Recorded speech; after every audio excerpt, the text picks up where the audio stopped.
Welcome back मैंजसन की बात में। ईस्ट और west, Gujarat is a best. East में था कोलकाता और वेस्ट में था गुजरात। आज गुजरात ने केकेआर को 39 रन से हरा के अपनी जो जगह थी वो टॉप पे रखी। पूरी दुनिया जानती है, पूरा इंडिया जानता है कि इस वक्त गुजरात को हराना कितना मुश्किल हो गया है, क्रिकेट में भी और बाकी चीजों में भी। गुजरात फुल डोमिनेट कर रहा है हर फील्ड में। जैसे आज क्रिकेट में किया, शुभमन गिल की तारीफ करेंगे, साई सुदर्शन की तारीफ करेंगे जीटी के बॉलर प्रसिद्धा कृष्णा की। भाई जैसे उनका नाम है प्रसिद्ध कृष्णा, ऐसे ही वो प्रसिद्ध हो रहे हैं इस आईपीएल में। ऑरेंज कैप उनके हाथ में है। 8 मैचों में 15 विकेट अभी तक कृष्णा ले चुके हैं। कितना बढ़िया बॉलिंग कर रहे हैं। मुझे तो यही अफसोस है कि उनको ऑस्ट्रेलिया दौरे पे क्यों नहीं लेके गए थे, उनको ऑस्ट्रेलिया दौरे पे क्यों नहीं खिलाया था। कितने लंबे कद काठी के हैं, जब ऊपर से बॉल डालते हैं तो बैट्समैन के इधर से बॉल निकलती है। कितनी शानदार बॉलिंग की उन्होंने आज। अब हम इस मैच की बात करेंगे, पर बात करेंगे आज हम थोड़ी सी केकेआर की, क्योंकि केकेआर का जो परफॉर्मेंस ना करने का सिलसिला है ना, ये सदियों से चला आ रहा है। भले ही 3 ट्रॉफी केकेआर ने जीती है, बट कभी भी ऐसा नहीं लगा कि केकेआर ट्रॉफी जीत सकता है, क्योंकि मिली जुली परफॉर्मेंस होती है केकेआर की हमेशा से। कभी भी उनका कोई सा भी सीजन उठा लो, लेके 2008 से और 2025 तक कोई भी सीजन में ऐसा नहीं लगा कि भाई ये टीम ट्रॉफी जीतेगी। क्योंकि समझ ही नहीं आता केकेआर को कि किस बल्लेबाज को कब भेजना है। आज केकेआर ने कुछ बदलाव तो किए थे, बट बदकिस्मती उनके साथ रही। क्या बदलाव थे? डिकॉक की जगह उन्होंने गुरबाज को लिया। गुरबाज भी 1 रन बना के चलते बने पवेलियन की तरफ, बिल्कुल फ्लॉप। उसके बाद नोट्रिच के लिया उन्होंने रिप्लेसमेंट में। मोइन अली आए। मोइन अली ने बॉलिंग भी मिली जुली की और बैटिंग में भी कुछ खास नहीं कर पाए और 0 आउट हुए। तो हम बात करें केकेआर के प्रदर्शन की। भाई प्रदर्शन बिल्कुल खराब था, क्योंकि ये पिच 190 या 200 वाली थी नहीं, धीमी पिच थी, काली मिट्टी की पिच थी। तो इस पिच पे होता क्या है, काली मिट्टी की जो पिच होती है ना, ये हमेशा बॉल को रोक के बैट्समैन के पास भेजती है। इस पे हमेशा बॉल रुकता है। तो ये जो पिच थी ये एक्चुअल में 160-170 रन की पिच थी, बट के और जीटी ने बहुत ही ओवरवे जाके बैटिंग की और 198 रन बोर्ड पे टांग दिए थे, जो शुरू से ही मुश्किल लग रहे थे। मैंने तो अपने प्रेडिक्शन में बता भी दिया था कि आज जीटी जीतेगी, और बट इतने खतरनाक तरीके से जीतेगी ये नहीं पता था भाई। ये बिल्कुल नहीं पता था कि इतना डोमिनेट करेगी केकेआर को। केकेआर का जो प्रदर्शन है वो बिल्कुल जीरो रहा, फील्डिंग में भी, बॉलिंग में भी और बैटिंग में भी।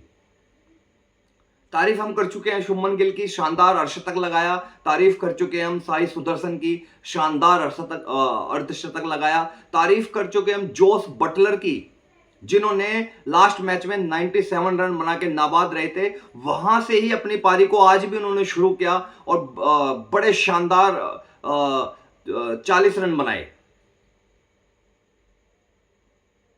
ऐसा नहीं लग रहा था। बॉलिंग की हम बात करें केकेआर की, तो भाई उनके पास कोई इतना बड़ा नाम का बॉलर भी नहीं है। अगर हम सुनील नारायण को छोड़ दें, बाकी सब युवा हैं, अनएक्सपीरियंस बॉलर हैं। पता नहीं जब ऑक्शन हो रहा था तो ये जो केकेआर का मैनेजमेंट था, केकेआर का जो सपोर्टिंग स्टाफ था, ये क्या सो रहा था? ना अनुभव हर्षित राणा को, ना अनुभव वैभव अरोरा को। पता नहीं क्या समझ के उन्होंने इतना पैसा वेस्ट किया। और मैं तो आज इस मैच का जो हारने का कारण है कोलकाता नाइट राइडर्स का, वो है वेंकटेश अय्यर। वेंकटेश अय्यर ने 18-19 बॉलों पे 14 या 15 रन बनाए। भाई जब आप 200 रन का टारगेट चेस करते हो तो ये इस टाइप की अप्रोच होती है आपकी, इस टाइप की बैटिंग करते हो आप इस आईपीएल के तीसरे सबसे बड़े पैसे लेने वाले खिलाड़ी हो। सबसे ज्यादा बिड लगी आप पे, 25.25 करोड़ के आप बिके और आपकी ये पारियां। ऐसा खेलोगे आप? ऐसे केकेआर को आप ट्रॉफी जिताएंगे? केकेआर की टीम हमेशा से निराश करती है अपने फैंस को। बिल्कुल बेहुदा, बड़ी पथेटिक क्रिकेट खेली आज नहीं, ये पिछले 4-5 मैच से ऐसे ही पथेटिक क्रिकेट खेलते आ रहे हैं। पहला मैच जीता था, उसके बाद इतनी घटिया क्रिकेट खेली। यही सेम हाल इनका 2008 में था। बड़ा तगड़ा मैच खेला था पहला ही 2008 में, जब आईपीएल का वो उद्घाटन मैच था जिसमें ब्रैडम मैकुलम ने 158 रन की आतिशी पारी खेली थी। उसके बाद उनका फिर से जो प्रदर्शन था वो जीरो प्रदर्शन। जीटी की हम तारीफ करेंगे क्योंकि जीटी के जो कोच है, जिसका माइंड सेट चल रहा है इन पूरी टीम में और पूरे खिलाड़ियों के पीछे, आशीष नेहरा का, वो हमेशा इन्वॉल्व रहते हैं, अपने खिलाड़ियों को बताते रहते हैं, उनको गाइड करते रहते हैं कि भाई आगे क्रिकेट कैसे लेके जाएंगे, इस मैच को आगे कैसे लेके जाएंगे। और दूसरी तरफ हम केकेआर के स्टाफ को देखें, कोचिंग स्टाफ को, हेड कोच को देखें, ऐसा बैठे रहते हैं, कुछ बोलते भी नहीं, कुछ बताते भी नहीं अपने प्लेयर्स को कि आगे मैच लेके कैसे जाना है। क्या सारा जिम्मा अजिंक्य राणे पे है? क्या सारा जिम्मा आंद्रे रसल पे है? या सारा जिम्मा सुनील नारायण ने उठाया हुआ है कि आपके पास सिर्फ यही 2 हथियार हैं, आंद्रे रसल और सुनील नारायण, इसके अलावा आपके पास कुछ और नहीं है? जो इतना बड़ा सपोर्टिंग स्टाफ आपके पीछे बैठा हुआ है, 8-10 लोग, वो क्या सिर्फ सैलरी लेने आते हैं? वो क्या सिर्फ मैच फीस लेने आते हैं? उनकी कोई जिम्मेदारी नहीं बनती, उनकी कोई जिम्मेदारी नहीं बनती कि वो आके बताएं दर्शकों को ये मैच कैसे हारे हम और क्यों हारे। जब प्रेस कॉन्फ्रेंस होगी तो आके बताएं वेंकी कि भाई इस वजह से हमारे, या सिर्फ आप कुर्सियां गर्म करने का पैसा लेते हैं। बड़ा दुख होता है जब एक ऐसी टीम जिसके पीछे इतनी मेहनत लगी हुई है, शाहरुख खान साहब इतनी मेहनत करते हैं, उन्होंने कुछ पैसा नहीं देखा, कुछ नहीं देखा, वो पैसा पानी की तरह बहा रहे हैं और आपका ये प्रदर्शन है, ये जीरो प्रदर्शन आपका। दूसरी तरफ हम अगर जीटी की बात करते हैं तो कितनी शानदार बॉलिंग की राशिद खान ने, 25 रन देके 2 विकेट हासिल किए। क्या शानदार बॉलिंग की कृष्णा ने, 25 रन देके उन्होंने भी 2 विकेट हासिल की। सिराज आज थोड़े से महंगे साबित हुए, बट उनके रही कई कसर साई किशोर ने पूरी करी। ना आपके केकेआर के पास अच्छे फास्ट बॉलर है, ना केकेआर के पास अच्छे स्पिनर्स तो अच्छे हैं, क्योंकि वरुण चक्रवर्ती भी बैट्समैन को डिस्टर्ब करते हैं अपनी बॉलिंग से, सुनील नारायण भी अच्छा बॉलिंग करते हैं, बट फास्ट बॉलर बिल्कुल खत्म। मैं किसी को भी वैभव अरोड़ा पता नहीं क्या क्रिकेट खेलते हैं, हर्षित राणा, रनों पे रन दिए जाते हैं। वो तो भला हो आंद्रे रसल का, क्या उन्होंने आके साई किशोर को कैच आउट करा दिया कीपर से, नहीं तो ये रन आज 230 रन जाते, 220 रन के आसपास ये टीम बनाती, और ये 200 या 20 जो 20 या 30 होते ना, जो और बुरे तरीके से हारते। अब तो केकेआर 160 या 70 रन के आसपास पहुंच भी गई थी। अगर 220 बन जाते तो उसी के दबाव में आके ये टीम 120 पे सटक जाती। बिल्कुल खराब प्रदर्शन रहता है। अब क्या बोले, बिल्कुल मिला जुला। मैं इस टीम को पिछले 8-10 साल से फॉलो कर रहा हूं, इसने कभी भी ये विश्वास नहीं जतवाया अपने फैंस से या अपने ओनर को कि भाई इस साल की सबसे बेस्ट टीम हम है। कभी तो आउट ऑफ बॉक्स जाके इतना खतरनाक प्रदर्शन कर देगी अब कि समझ नहीं आएगा कि भाई ये केकेआर ही है क्या, और कभी इतना अंडरडॉग आके प्रदर्शन करेगी कि तब भी समझ नहीं आएगा कि ये केकेआर है। सबसे पहले तो केकेआर को कुछ चीज़ों में बदलाव लाने पड़ेंगे, सोचनी पड़ेंगी चीज़ें। वो हैं कि हमें जो हमारा टॉप ऑर्डर जो है, टॉप ऑर्डर में अगर हम अजिंक्य रहाणे को निकाल दें, उनका प्रदर्शन बड़ा शानदार रहा है। बाकी जो हमारे पास ओपनर्स हैं, उनको हम सेटल कैसे करें, कैसे सेटल करें हम? क्योंकि प्रदर्शन हमने डिकॉक का भी देख लिया, बिल्कुल जीरो। आज इन्होंने बदलाव किए, उसको लाके गुरबाज को लाके, वो भी। तो इनको सबसे पहले ये डिसाइड करना पड़ेगा कि हमारे पास ओपनर कौन होंगे जो कंटिन्यू रन बनाएंगे।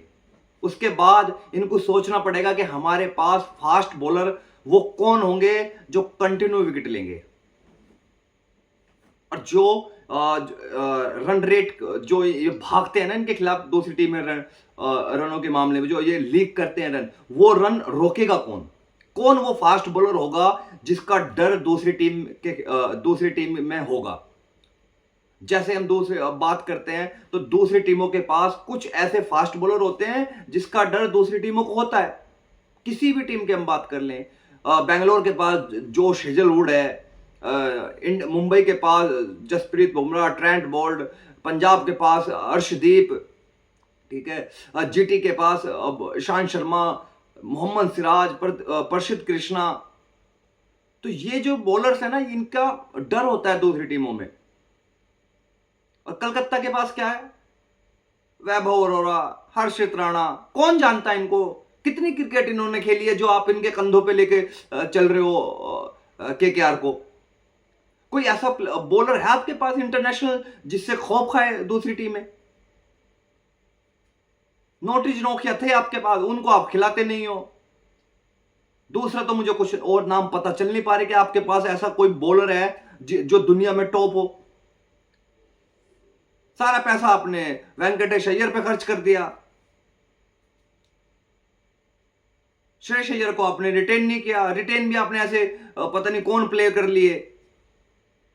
बिल्कुल खराब प्रदर्शन, निराश है ये प्रदर्शन। इससे कोई भी खुश नहीं होगा। वो क्रिकेट फैंस भी केकेआर के हैं या नहीं है, वो कोई भी अगर जो क्रिकेट देखता है वो इस प्रदर्शन से बिल्कुल ना खुश होगा। 39 रन से जीटी ने ये मैच बड़ा शानदार जीता और अब टॉप पे पहुंच चुकी है। टॉप पे क्या, वो सेमीफाइनल में अपना स्पॉट पक्का कर चुकी है और अब केकेआर को लड़ना पड़ेगा अगर उनको सेमीफाइनल खेलना है। क्योंकि 8 मैच में से सिर्फ 3 मैच जीते हैं, आज 5 हार चुकी है। अपने घर में भी आप अगर ऐसे हारोगे तो कैसे चलेगा? घर में टीमें बड़ा मुश्किल हारती हैं, बट आप घर में भी हार रहे हो। समझ नहीं आ रहा भाई इस टीम का होगा क्या। और अब सोचना पड़ेगा जो इनके हेड कोच है वेंकी सर को कि भाई आगे टीम को लेके कैसे जाना है। तो अगर ये वीडियो आपको पसंद आए तो प्लीज लाइक कीजिए, कमेंट्स कीजिए, सब्सक्राइब कीजिए और अपने दोस्तों को ये वीडियो शेयर करना ना भूलें। और हाँ, बेल आइकन का बटन जरूर दबाएं कि हमारे आने वाली वीडियो का नोटिफिकेशन आपको मिल जाए। चलिए।